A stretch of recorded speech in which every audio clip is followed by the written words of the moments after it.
ఏమైందో ఏమో తెలియదు గానీ, రాక రాక తెలంగాణ కొట్లాడి తెచ్చుకున్న తెలంగాణలో రాక రాక డీఎస్సీ వస్తే, ఆ డీఎస్సీలో కాస్త జిల్లా టాపర్ 10వ ర్యాంక్ వచ్చినటువంటి ఈ మహేందర్ అనే వ్యక్తికి ఉద్యోగం రాకుండా చేసిళ్ళు అధికారులు. ఏం జరిగిందో ఏమో తెలవదు గానీ, సర్టిఫికేట్‌ల వెరిఫికేషన్ అప్పుడు గూడా అంతా క్లియర్ ఉన్నట్టు మొత్తం రాసిచ్చిళ్ళు గూడా.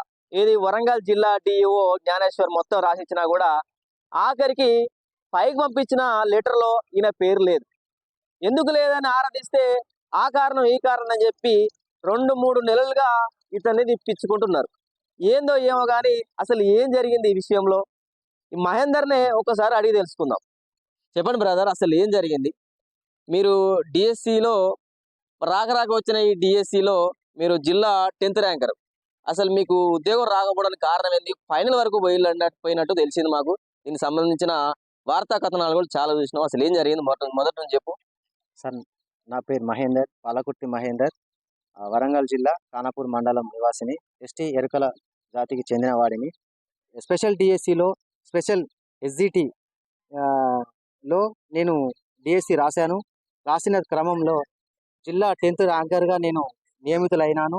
అయిన తర్వాత అక్టోబర్ 29వ తారీఖున 2024 రోజున మాకు వెరిఫికేషన్ వరంగల్ జిల్లాలో డిఓ ఆఫీసులో నిర్వర్తించారు. ఆ క్రమంలో మేము అన్ని సర్టిఫికెట్లు తీసుకువెళ్ళి సర్టిఫికెట్లు వెరిఫికేషన్ కూడా మాకు పూర్తి చేసుకొని ఈ సర్టిఫికెట్ మాకు అక్నాలెడ్జ్మెంట్ కూడా సార్ వారు ఇచ్చారు. ఇచ్చిన తర్వాత మేము ఆనందంగా నెక్స్ట్ ఇన్ని సంవత్సరాల నుంచి ఉద్యోగం డిఎస్సి వచ్చింది. సార్ ద్వారా, కాంగ్రెస్ ప్రభుత్వం ద్వారా మాకు ఈ న్యాయం జరిగింది అని చెప్పేసి హ్యాపీగా మా పిల్లలు మేమంతా వచ్చేసి ఆనందంగా గడిపిన రోజులు ఉన్నాయి సార్. వచ్చిన క్రమంలో తెల్లారి చూసేసరికి 1:1లో నా పేరు లేకుండా చూసేసరికి చాలా ఆవేదనకు గురయ్యాను సార్ నేను. తర్వాత నేను ఏం చేయాలో నాకు అర్థం కాలేదు. ఆ నెక్స్ట్ డేనే వెళ్ళి డిఓ గారిని కలవడం జరిగింది. కలిసిన తర్వాత తను ఏమన్నాడు సార్ అంటే, సార్ నా పేరు ఎందుకు లిస్ట్లో పెట్టలేదు సార్ అని చెప్పేసి అని అడిగితే, మీకు దీనిపైన టెక్నికల్ ఇష్యూస్ ప్లస్ ఏదో క్లారిఫికేషన్ కోసం మేము తీసుకొని మీకు ఇస్తాము, ఆగండి అని చెప్పి ఒక 2-3 రోజులు డిఓ ఆఫీస్ చుట్టూ నేను తిరగడం జరిగింది సార్. ఆ క్రమంలో ఆలోచన వచ్చి మండే రోజు గ్రీవెన్స్ సెల్ ఉంటాను ఆలోచన వచ్చి కలెక్టర్ మేడం దగ్గరికి వెళ్ళాను. వెళ్ళిన క్రమంలో ఆ మేడం గారు కలిసిన వెంటనే, మేడం నాకు జరిగిన అన్యాయం, నేను 29వ తారీఖు రోజున నేను సర్టిఫికేట్ వెరిఫికేషన్ కంప్లీట్ చేసుకున్నాను మేడం. ఎలాంటి రిమార్కు లేకుండా నన్ను సర్టిఫికేట్ వెరిఫికేషన్ చేశారు. చేసిన వెంటనే నాకు ఆ తెల్లారి నెక్స్ట్ ఉద్యోగం ఆర్డర్ కాపీ తీసుకునే సిచ్యువేషన్ మేడం. చూసేసరికి నా పేరు లేదు మేడం అని డిఓ గారిని అడిగితే, సార్ ఏదో టెక్నికల్ ఇష్యూస్ దీనిపైన క్లారిఫికేషన్ తీసుకొని నేను చెప్తాను అని చెప్పేసి మాట్లాడడం జరిగింది.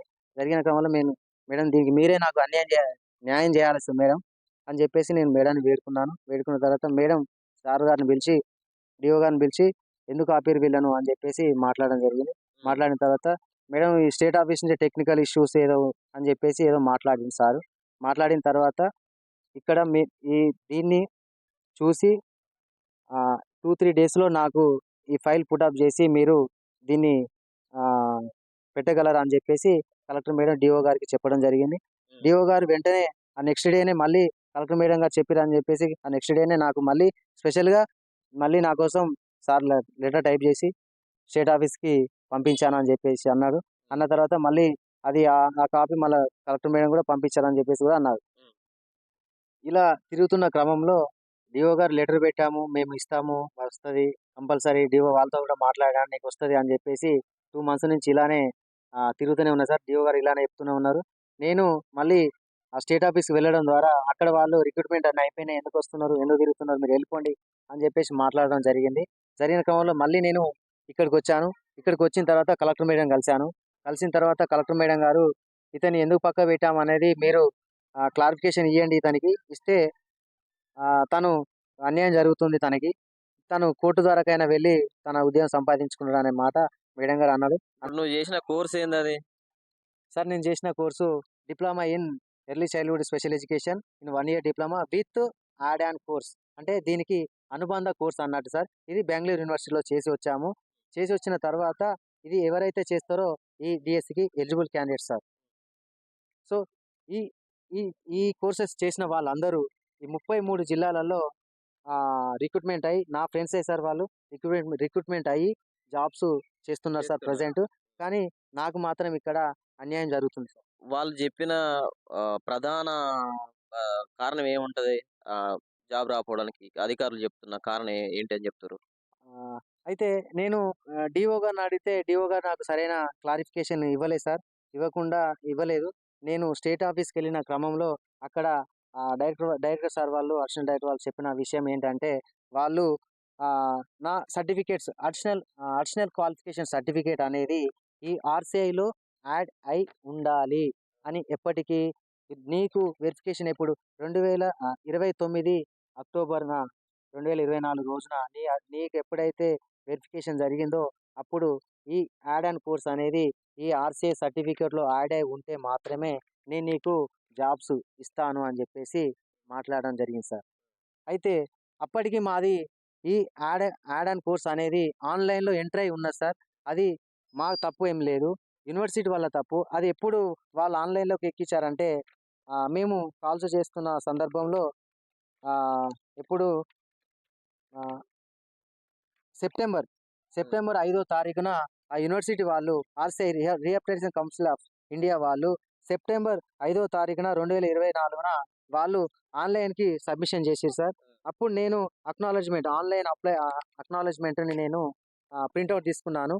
ఇది తీసుకొని కూడా వాళ్ళకు చూపించాను సార్. చూపించిన క్రమంలో లేదు, ఇది ఆన్లైన్ ఎంట్రీ అయితే ఇది అప్పుడు అయింది, వాళ్ళు చేశారు, కానీ నీకు ఇది మొత్తం డౌన్లోడ్ అయితేనే నువ్వు ఎలిజిబుల్ అన్నట్టుగా వాళ్ళు మాట్లాడింది సార్. సాఫ్ట్వేర్ ఇంకా అప్డేట్ కాలే, ఇంకా పూర్తి స్థాయిలో అప్డేట్ కాలేదు. వీళ్ళు అడిగిరు అప్పటికే. అవును సార్. అది అప్పటికి ఈ సైట్ వాళ్ళు కొద్ది రోజులు డిలే చేశారు సార్. ఆ టెక్నికల్ ఇష్యూస్ ఏదో మనకు సంథింగ్ ప్రాబ్లం తెలియదు, నాకు అప్పటికి డిలే అయిపోయింది సార్. అప్పటికి ఇది నా దగ్గర మెమోస్, హార్డ్ కాపీస్ అన్నీ ఉన్నాయి సార్. కానీ ఈ ఒక్క అడిషనల్ క్వాలిఫికేషన్ సంబంధించిన సర్టిఫికేటు పేరు, దాని కోర్సు నేమ్ అనేది దీంట్లోకి ఎంట్రీ కావాలి అని చెప్పేసి అంటే వాళ్ళు ముందే ఎంట్రీ చేశారు. మొత్తం మీద నీ సర్టిఫికేట్ ఆన్లైన్ కనబడతలేదు, అందుకే మేము ఈ జాబ్ మీకు పేరు పంపించలేదు అంటున్నాడు డిఓ గారు, అంతేనా? అది ఇప్పుడు కనిపిస్తుంది అది. ఇప్పుడు ప్రజెంట్ నాకు వెరిఫికేషన్ అయిపోయిన 29వ తారీఖు అక్టోబరు 2024న వెరిఫికేషన్ కంప్లీట్ అయిన తర్వాత 2 days దీపావళి సందర్భం ఉండే సార్. అప్పుడు వాళ్ళు యూనివర్సిటీ వాళ్ళు సాటర్డే సండేలు కూడా వాళ్ళు క్లోజ్ చేస్తారు సార్. మండే రోజు నవంబర్ 4వ తారీఖు మండే రోజు నాకు ఈ యాడ్ అయ్యి ఈ సర్టిఫికేట్ వచ్చింది సార్. వచ్చిన తర్వాత కూడా మళ్ళీ నేను వెళ్తే లేదు, మీకు అప్పటికి ఈ జాబ్ ఇచ్చేది లేదు, మీరు వెళ్ళిపోండి, మీ దగ్గర లేదు అని చెప్పేసి మాట్లాడడం జరిగింది. మొత్తం మీద మహేందర్ కు జాబ్ రాకుండా ఉండడానికి ప్రధాన కారణం ఏంటంటే, ఇలాంటి పేపర్ ఇంకోటి ఫస్ట్ సర్టిఫికేట్ వెరిఫికేషన్ వెళ్ళినప్పుడు ఇగో ఫస్ట్ ఇది ఆయన చేసిన కోర్సుకు సంబంధించినటువంటి సర్టిఫికేట్, దీనిపైన ఇది ఈ సెకండరీ గ్రేడ్ టీచర్కి సంబంధించిన కోర్సు చేసినట్టు ఈ ఆన్లైన్లో ఇట్లా చూపించలేదు. ఇక్కడ స్పేస్ కనబడుతుంది కదా, ఆన్లైన్లో ఇట్లా చూపించలేదు. అంతకుముందు చేసిన కోర్సు మాత్రమే చూపించింది, కానీ దీనికి సంబంధించి అంటే ఈ జాబ్కు సంబంధించిన కోర్సు ఇక్కడ చూపించకపోవడం వల్ల ఇక్కడ ఇతనికి జాబ్ రాకుండా రిజెక్ట్ చేసినట్టు కనబడుతోంది. ఆ తర్వాత 2-3 days తర్వాత అది ఆన్లైన్లో అప్డేట్ అయిపోయింది. ఆ కోర్సు సంబంధించిన యూనివర్సిటీ వాళ్ళు ఆ కోర్సు సంబంధించిన డీటెయిల్స్ మొత్తం ఆన్లైన్లో పెట్టడం తర్వాత అప్డేట్ అయిన తర్వాత ఇట్లా చూపిస్తుంది. అయితే ఇతర జిల్లాలో అక్కడి కలెక్టర్లు అదేవిధంగా అక్కడ డిఈఓలు అభ్యర్థులకు టైం ఇచ్చిరు, మీ సర్టిఫికేట్ ఆన్లైన్లో అప్డేట్ కావడానికి టైం ఇచ్చిరు, కానీ ఈ వరంగల్ జిల్లాకు సంబంధించిన డిఈఓ గారు మహేందర్కు టైం ఇవ్వలేదు. ఈ కారణం చేత ఏమైందంటే పేరును పైకి పంపించకపోవడం వల్ల స్టేట్ ఆఫీసర్లు అంటే స్టేట్ డిపార్ట్మెంట్ ఏం చేసింది, ఇతని పేరు ఆ లిస్ట్లో లేకుండా వాళ్ళకి రిక్రూట్మెంట్ ఆర్డర్ కాపీలు ఇచ్చారు, కానీ ఇతనికి ఇవ్వలేదు. అంటే ఇది పెండింగ్ లో ఉంది. ప్రస్తుతానికైతే మహేందర్ ఈ జాబ్ విషయం అనేది పెండింగ్ లో ఉంది. అయితే ఇప్పటికైనా ఉన్నతాధికారులు స్పందించి అదేవిధంగా కలెక్టర్ కూడా దీనిపైన స్పందించి దీనికి ఏం చేయాలి అనేది ఒకసారి పరిశీలించి మహేందర్కు జాబ్ వచ్చే విధంగా చూడాలి. బడుగు బలహీన వర్గాల నుంచి వచ్చినటువంటి మహేందర్ కష్టపడి చదువుకొని కుటుంబాన్ని ఓ పూట పస్తులుంచి తన ఓ పూట పస్తులుండి చదివి ఇంత దూరం వస్తే ఒక చిన్న కారణం చేత కోర్సుకు సంబంధించిన వివరాలు ఆ అప్డేట్కి సంబంధించిన అవేమి తెలియకుండా ఇట్లా ఈ నిర్ణయాలు తీసుకొని ఈ అధికారులు ఇలాంటి చర్య చేయడం వల్ల అతనికి జాబ్ రాకుండా పోతున్న పరిస్థితి ఉంది. ఎట్టి పరిస్థితుల్లో కూడా దీని మీద చొరవ తీసుకొని ఉన్నతాధికారులు అదేవిధంగా ప్రభుత్వం కూడా కొంచెం ఫోకస్ చేసి కష్టపడి చదువుకున్న మహేందర్కు న్యాయం చేయాలని కోరుతున్నాం.